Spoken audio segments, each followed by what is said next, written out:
Hi, my name is Sam Solomon. This is a presentation highlighting my research project for Advanced Quantitative Methods with Dr. G, which looks at 3 particular in-school relationships and teacher self-efficacy. It's not surprising educational leadership is associated with successful schools. While leadership is central in creating successful school systems, the role of the teacher cannot be underestimated.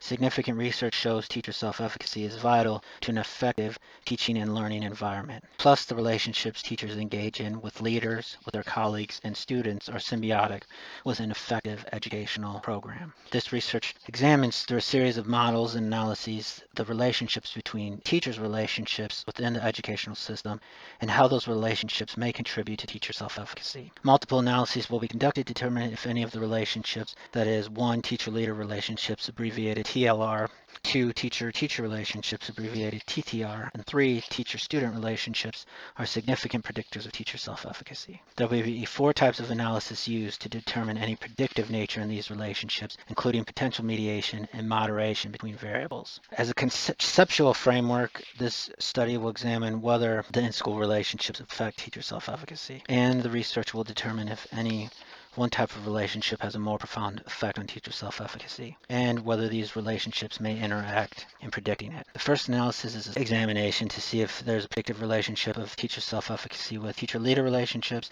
teacher-teacher relationships, and teacher-student relationships. Age and gender will be background variables. Second analysis will examine to see if there's primary relationship between the teacher-leader relationship with teacher self-efficacy, and to determine whether or not there are 2 possible potential mediator variables, particularly teacher-student relationships and teacher-teacher relationships. A series of steps will be taken to test teacher-teacher and teacher-student relationships to see if they're predictors of the mediator, and then to see if their potential mediators are predictors of the dependent variable. Fourth step will determine the effects of the mediator and if it's significant after controlling for the primary independent variable, which is teacher-leader relationship. Third analysis will examine to see if employment status has a moderating effect on the relationship between the independent variables and the dependent variable. A fourth analysis will use CFA and MSEM to examine in-school relationships and teacher self-efficacy. Latent variables will be constructed from observed self-reported variables. There are 12 measured variables that are used. They're latent constructs extracted from TELUS International Survey Questionnaire Database. For latent constructs, there are 4 groups. Each have 3 latent constructs each for 12 items. At the teacher level, so we're looking at the teacher-teacher relationships. They're measured by 3 items related to shared participation in decision making. The first is teachers' perception of leaders allowing teachers to participate. The second is allowing parents, and the third is allowing students. The next, teacher-teacher relationships, is constructed as peer-to-peer colleague interaction. It's measured by 1, how often teachers exchange materials, 2, how often they collaborate in the learning and development of specific students, 3, how often they collaborate establishing common assessment practices. Third group, teacher-student relationships, is measured by 3 items. The first is the degree to which the school gives extra assistance to students in need. The second is the school's prioritization of students' well-being. And the third is the school's interest in what students have to say. Finally, teacher self-efficacy is related to control of the classroom environment. First is the ability to get student compliance with school rules. The second is the ability to calm and control noisy, disruptive student. And the third is the ability to control a disruptive classroom.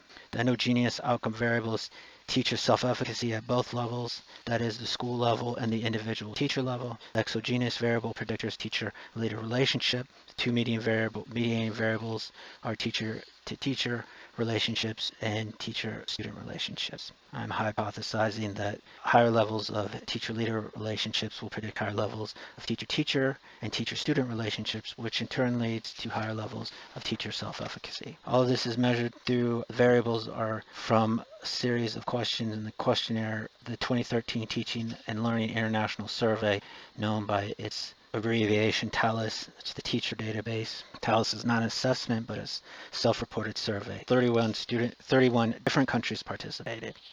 There were 193 teachers from 122 different school systems. The first analysis will use SPSS, so will the second. The second and third will use AMIS. The third will use Process, which is an SPS add-on developed by Andrew Hayes to test for mediating variables. And the fourth will employ M+. So analysis 1 was Straightforward regression model. The simple regression revealed gender and age had no predictive relationship on any of the three relationships or teacher self-efficacy. That is, the p-value was greater than 0.05. Second model in this analysis, which added in the three relationship variables, is significant in regards to teacher self-efficacy. All three were independent variables in this regression analysis. Step 2 of a hierarchical regression, after controlling for the demographical variables of age and gender, all had statistical significance, p-value under 0.05, and the total model had an r-square 0.833. And the three relationships together accounted for 84.8% of the variance explained in the dependent variable of teacher self-efficacy. Out of the three relationships, teacher-teacher relationships appeared to be the best predictor with beta 0.738, p-value less than 0.001, followed next by teacher-student relationships at 0.152 with p-value less than 0.001, and teacher-leader relationships had the least at 0.093. P-value equal 0.007. So a good model fit for the data. Next analysis 2, looked at primary relationship of teacher-leader relationship to teacher self-efficacy and sought to determine whether there were potential mediating values, that is, with teacher-teacher relationship and teacher-student relationship. To do this, there was a series of regressions used. So first, I did a straightforward regression to assess the predictive relationship between TLR, teacher-leader relationship, and teacher self-efficacy. The analysis was significant with an R-square of 0.715. That is, teacher-leader relationship is a significant predictor of 71.5% of the variability in the dependent variable of teacher self-efficacy. Another regression analysis was conducted to determine if the primary independent variable is a significant predictor of two potential mediating variables, that is, specifically teacher-teacher relationships and teacher-student relationships. Analysis was conducted first to see if teacher-teacher relationship is a possible mediator, and the results showed that teacher-leader relationship significantly predicts TTR beta 0.812 with p-value less than 0.001, r squared 7.44 with p-value less than 0.001. Another analysis then looked at teacher-student relationship as a possible mediator, and the results showed that it was a significant predictor. Teacher-leader relationship is a significant predictor of teacher-student relationships. Beta 0.812 with p-value less than 0.001, r squared 0.932 with a p-value less than 0.001. So then subsequent analyses were then looked at the two median variables predicting or its impact upon teacher self-efficacy. Next, there was an analysis to look at how teacher-student relationships as a median variable impact teacher self-efficacy. Simple regression was done, showed that it is a mediator. Teacher-student relationship, it was again a potential mediator. Next analysis then looked at teacher-teacher relationship, found the same thing. Path analysis in AMIS shows that teacher-teacher and teacher-student relationships, as diagram 4, as you see in the slide, shows that the mediating variables of teacher-teacher and teacher-student. Analysis 3 then looked used process, verified mediating variables of teacher-teacher and teacher-student, validated that, which coincides with analysis 2. Then also looked at whether or not employment status was a moderating variable, and the results show that full-time versus part-time status had no effect on any of the three relationships and their effect upon teacher self-efficacy. The final multi-level structural equation model, well, first, conformatory factor analysis looked at whether or not the measurements for latent constructs were valid. They were. The MSEM showed it was a good fit. Chi-square results are listed. P-value was significant. Ramsey was 0.032, CFI 0.97, TLI 0.97 indicates it's a good fit. All latent constructs at the teacher and school levels were well represented. All factor loadings were significant with p-values less than 0.001, and they were high, ranging from 0.61 to 0.99.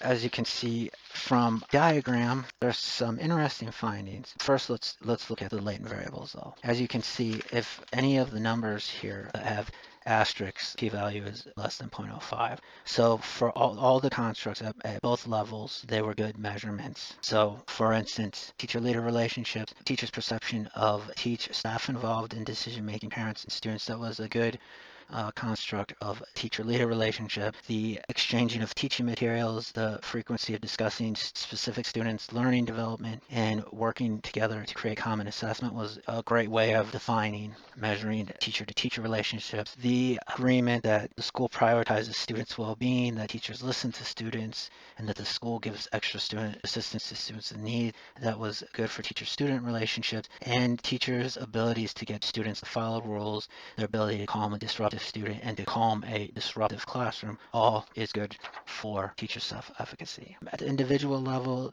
the within level had lower SRMR of 0.038. The group level was 0.123, which indicates that within level has a better model fit. It showed that there were two mediating effects present. That is the teacher-teacher and teacher-student. So it's coinciding with analysis 2 and 3 that they are mediators to teacher self-efficacy, which coincides with the original hypotheses. And there was no, as you can see, there is no asterisk, but there is no direct link from teacher leader to teacher self-efficacy at the teacher level or at the school level. I think one of the most interesting findings at the school level was none of the relationships impacted teacher self-efficacy directly or indirectly. Teacher-leader relationship did affect teacher-student relationship, but that's the extent of that. I would caution principals to not assume that their relationships with teachers or students don't matter based upon this data. I think the results it could be due to the small sample size of 122 schools, but it could also be due to just the nature of the principal's job as a facilitator and of maintaining an overall environment. Results do show from all three is that it's good for the leader to foster positive relationships within the school corporation. When they do this, teachers have better relationships with themselves and with students, and we see better student compliance and learning environments without distraction. Teachers are more empowered. They have higher self-efficacy. So in closing, all four analyses show us how leaders, teachers, and students interact and affect positive teaching learning environments. Understanding how these relationships interact with each other and impact teacher self-efficacy is critical in designing programs to improve educational settings and outcomes.